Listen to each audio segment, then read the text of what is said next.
भारत में भारी बारिश और बाढ़ का अलर्ट। भारतीय मौसम विभाग (IMD) ने आज कई राज्यों में भारी बारिश और बाढ़ का अलर्ट जारी किया है।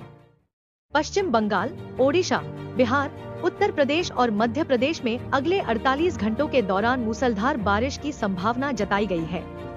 इस बीच इन राज्यों में प्रशासन ने लोगों को सुरक्षित स्थानों पर जाने की सलाह दी है और बाढ़ प्रभावित इलाकों में राहत कार्य तेज कर दिए गए हैं। प्रधानमंत्री मोदी की राज्यसभा में बांग्लादेश यात्रा पर टिप्पणी। प्रधानमंत्री नरेंद्र मोदी ने आज राज्यसभा में अपने हालिया बांग्लादेश दौरे के बारे में जानकारी दी। उन्होंने कहा कि इस यात्रा से दोनों देशों के बीच संबंधों में मजबूती आई है और इसके माध्यम से व्यापार, सुरक्षा और सांस्कृतिक सहयोग को बढ़ावा मिलेगा। उन्होंने बांग्लादेश के साथ एक बेहतर भविष्य के लिए साझा पहल करने का भी आश्वासन दिया। रुपए की स्थिति में सुधार। भारतीय रुपए की स्थिति में आज थोड़ी सुधार देखी गई है।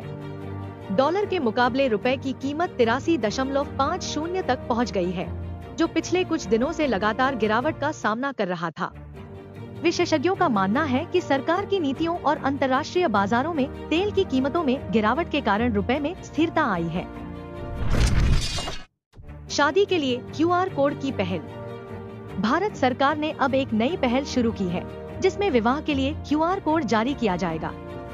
यह QR कोड शादी के सभी विवरणों को डिजिटल रूप में सहेजेगा, ताकि कानूनी रूप से मान्यता प्राप्त शादी के प्रमाण पत्र को आसानी से हासिल किया जा सके। इसके साथ ही यह पहल दहेज और शादी में अन्य अनियमितताओं को रोकने के लिए भी की जा रही है। नवाचार में भारत की वृद्धि। भारत ने दुनिया के नवाचार रैंकिंग में एक और महत्वपूर्ण छलांग लगाई है। एक नए वैश्विक रिपोर्ट के अनुसार भारत अब नवाचार सूचकांक में शीर्ष 50 देशों में शामिल हो गया है।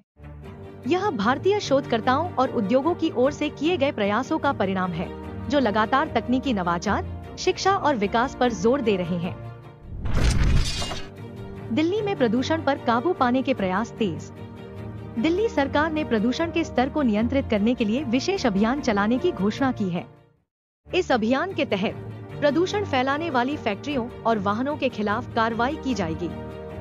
इसके अतिरिक्त सरकारी अधिकारियों ने लोगों से प्रदूषण नियंत्रण उपायों का पालन करने की अपील की है, जैसे कि वाहनों में CNG का उपयोग और हरियाली बढ़ाने के प्रयास। सिख समुदाय के लिए ऐतिहासिक फैसला। केंद्र सरकार ने सिख समुदाय के लिए एक ऐतिहासिक कदम उठाया है। अब सिख समुदाय के सदस्य अपनी धार्मिक पहचान को लेकर सरकारी दस्तावेजों में विशेष बदलाव कर सकेंगे। यह फैसला सिख समुदाय के लंबे समय से उठाए जा रहे अनुरोधों के मद्देनजर लिया गया है। भारत में आज की खबरें दर्शाती हैं कि देश में सामाजिक, राजनीतिक और आर्थिक बदलाव तेजी से हो रहे हैं। सरकार और नागरिक दोनों मिलकर कई चुनौतियों का सामना कर रहे हैं, लेकिन उम्मीद है कि ये प्रयास देश को प्रगति और समृद्धि की ओर ले जाएंगे।